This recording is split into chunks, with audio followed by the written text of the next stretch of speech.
மனிதனுக்கு பாருங்க தேவையான மருந்துகளையும் அவர் ஆயத்தம் பண்ணினார் என்பதை சத்திய வேதத்தில் நாம் பார்க்கிறோம். எல்லாம் இருக்கிறீங்களா? எதை ஆயத்தம் பண்ணினாரு? மருந்துகளை அவர் ஆயத்தம் பண்ணினார். வாசிப்போம் ஆதியாகமம் 1ஆம் அதிகாரம் 11வது வசனம்.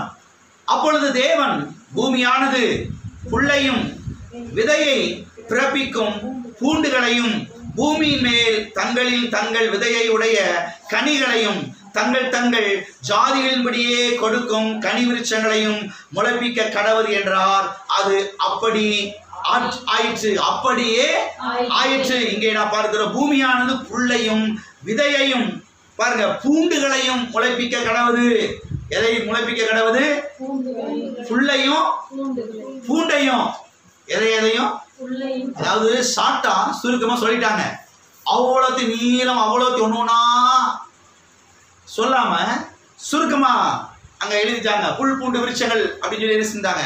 கொடுத்துட்டாங்க. இதுல எல்லாமே அடங்கி இருக்கிறது. அப்ப குறிப்பாய் இங்கே சொல்லப்பட்டிருக்கிறது புல்களையும் பூண்டுகளையும் அவர் உண்டாக்கினார் என்று. அப்ப மருந்த சாப்பிடவே கூடாது என்று சொல்லுகிற கிறிஸ்தவர்கள் உணவே என்ன செய்யக்கூடாது? சாப்பிடக்கூடாது. எல்லாம் இருக்கிறீங்களா? நீங்க கர்த்தர் என்ன சொல்றாரு? அவைகள் உங்களுக்கு எப்படி இருக்க கடவுது? ஆகாரமாய் இருக்க கடவுது. உணவாக உங்களுக்கு இருக்க கடவுது. மனுஷன் சாப்பிடுறதுக்கு, மிருகங்கள் பறவைகள் எல்லாம் சாப்பிடுறதுக்கு கர்த்தர் எல்லாத்தையும் என்ன செய்யறாரு?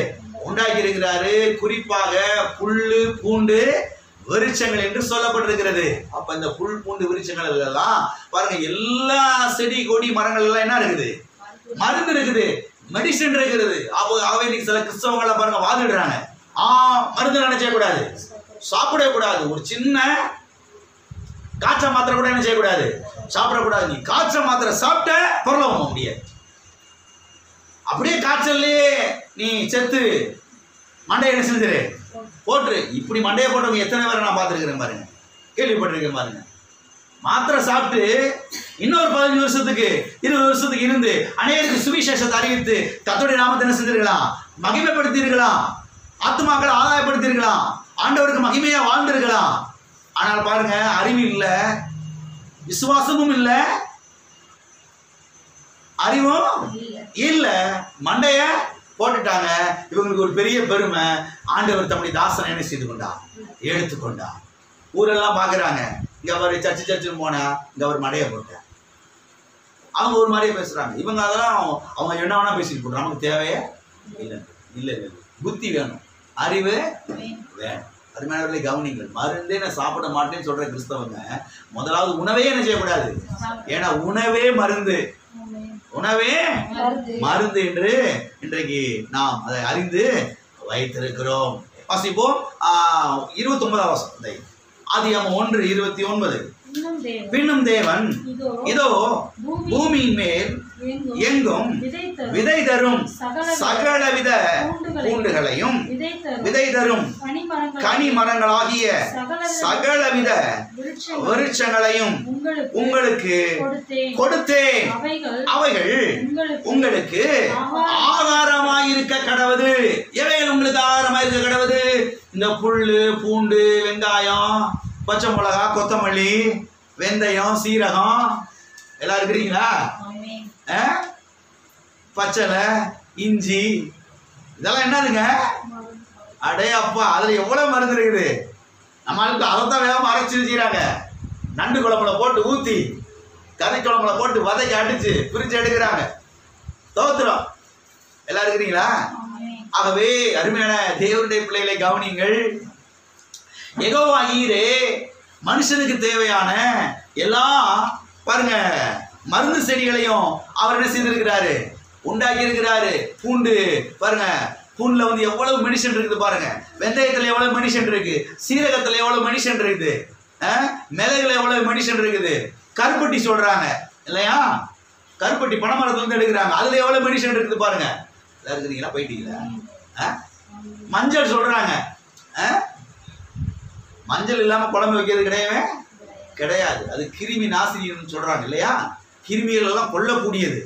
அதெல்லாம் கலக்குறாங்க சாப்பாட்டுல, உணவுல.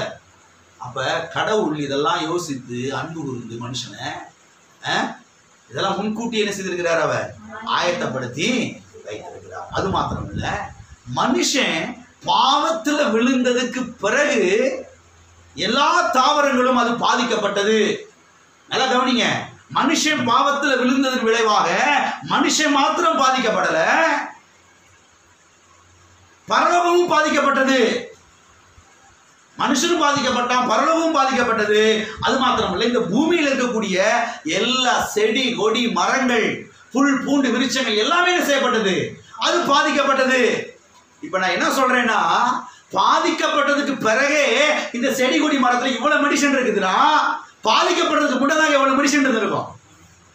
இந்த செடி கொடி மரங்கள்ல மனுஷன் பாவத்தில் விழுந்ததுக்கு பிறகு இதுவும் பாதிக்கப்பட்டுருச்சு. எது? எல்லா செடி கொடி மரங்கள்லாம் இதுல இவ்வளவு மெடிசன் இருக்குன்னு சொல்றாங்க. மொட்டி வெடிக்கு இருக்கு, கண்ணு வெடிக்கு இருக்கு, அதுக்கு இருக்கு, இதுக்கு இருக்கு, என்னென்ன இருக்குது. நீங்க மருந்து மாத்திரம் தயாரிக்கிறாங்க, எங்க இருந்து தயாரிக்கிறாங்க? கடவுள் படைச்ச இயேசு கிறிஸ்து படைத்த எல்லாம் பாருங்க, செடி கொடி மரம் வேர்கள் பட்டை அது இதுல இருந்து எடுக்கிறாங்க. மனுஷனா ஒண்ணு தனியா ஒண்ணு செஞ்சிடல, உருவாக்கிறல, எல்லாம் கடவுள் படைச்சது. பாருங்க, மனுஷன் பாவத்தில் விழுந்ததுக்கு பிறகு இவ்வளவு மெடிசன் அந்த செடி கொடி மரத்துல இருக்கும்னா, மனுஷன் பாவத்தில் விழுந்ததுக்கு முன்பதாக எவ்வளவு எஃபெக்ட் இருந்திருக்கும் பாருங்க, அதுல எவ்வளவு அதுல பவர் இருந்திருக்கும் பாருங்க. ஆமென். யெகோவா ஈரே மனுஷனை நேசித்தபடினாலே இவைகளை எல்லாம் உண்டாக்கினார், ஆயத்தம் பண்ணினார். ஆமென். ஆகவே ரட்சிக்கப்பட்ட நாம் இன்னைக்கு மருந்தே சாப்பிடக்கூடாது அப்படின்னா அது சரி கிடையவே கிடையாது. மருந்தே சாப்பிடக்கூடாதுன்னா உணவே என்ன செய்யக்கூடாது? சாப்பிட கூடாதுன்றது போல ஆகிவிடுகிறது. ஏன்னா உணவே மருந்து.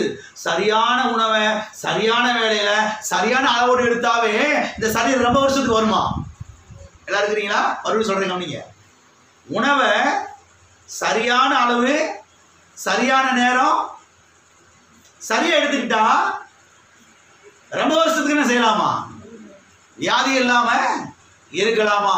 ஆகவே இன்றைக்கு பாருங்க, நாம்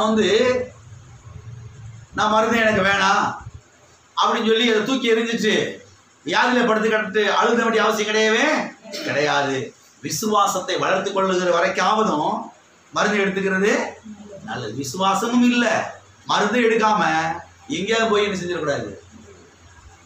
சேர்ந்துட. விசுவாசத்தை வளர்த்து கொள்ற வரைக்காவதும் சத்தியத்தை அறிந்து கொள்கிற வரைக்காவதும் மருந்தை கொஞ்சம் எடுத்துச்சு. ஆமே, மருந்து எடுத்துக்கிறது ரொம்ப நல்லது. ஆமே. நீங்க ரட்சிக்கப்படாத மனுஷன் கூட இந்த மருந்து சாப்பிட்டு நல்லா இருக்கிறான். அப்படித்தானே? கத்த சொல்ற எப்படியா நல்லா இருக்கான் போட, எப்படியா நல்லா ரட்சிக்கப்படாத மனுஷன் பாருங்க, கரெக்டா மருந்து எடுத்து கரெக்டா சாப்பிட்றாங்க, எல்லாம் பண்றாங்க. கத்தர் என்ன சொல்றாரு? எப்படியா நல்லா இருக்கும்.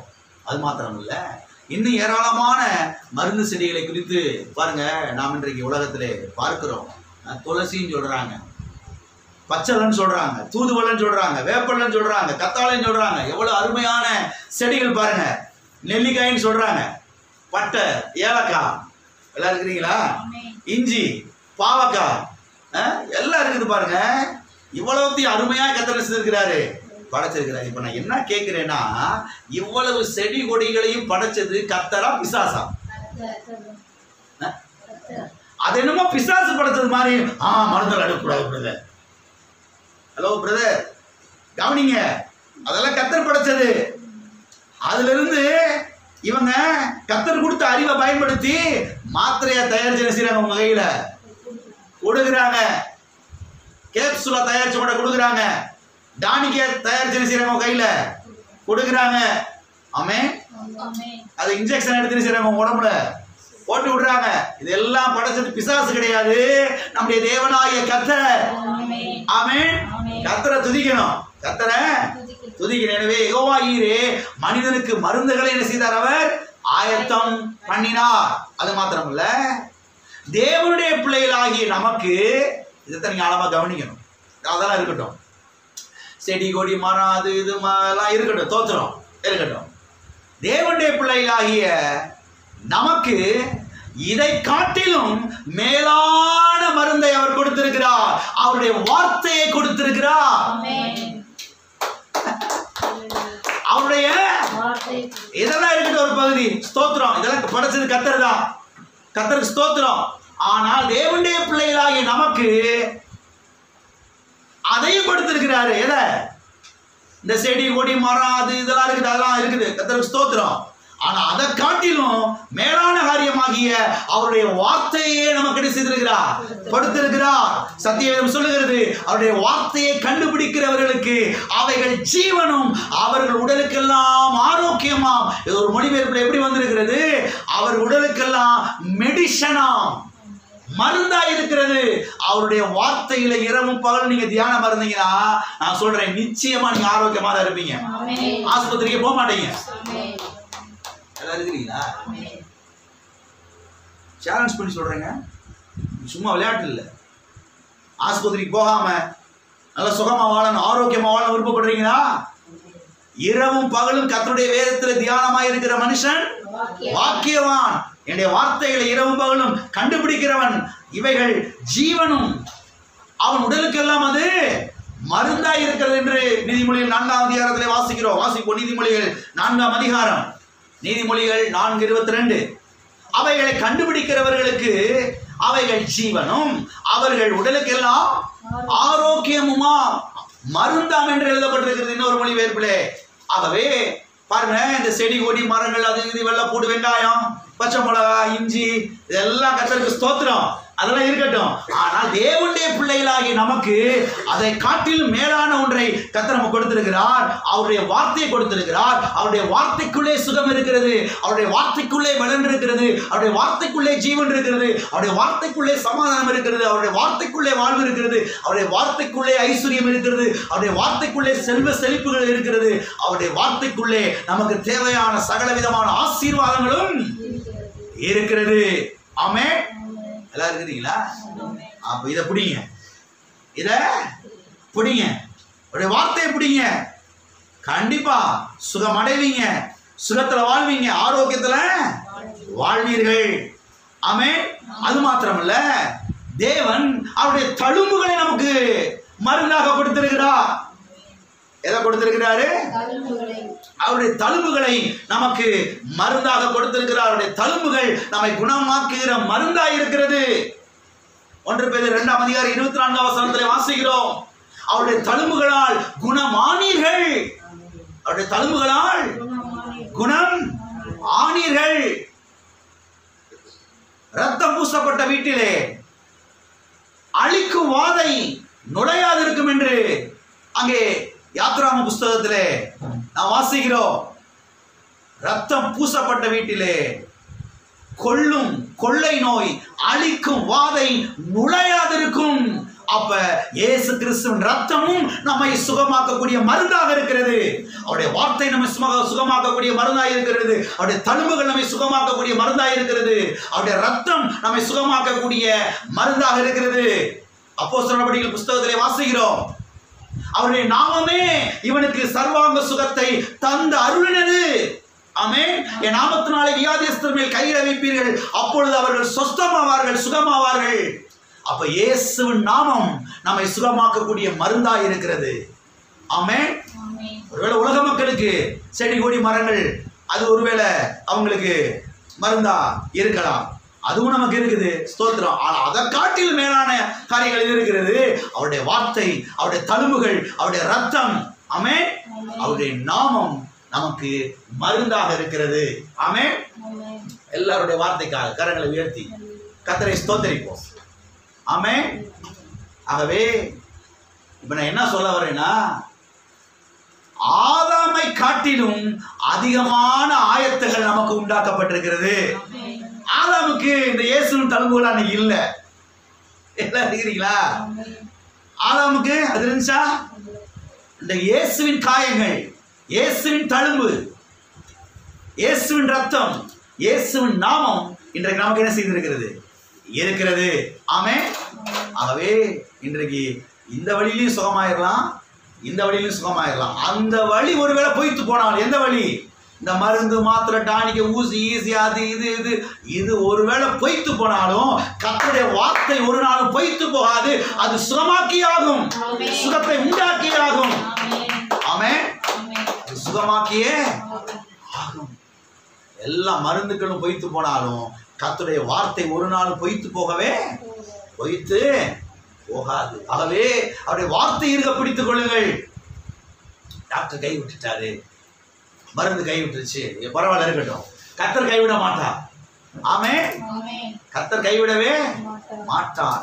தழும்புகள் நம்மை சுகமாக்கக்கூடிய மருந்தாக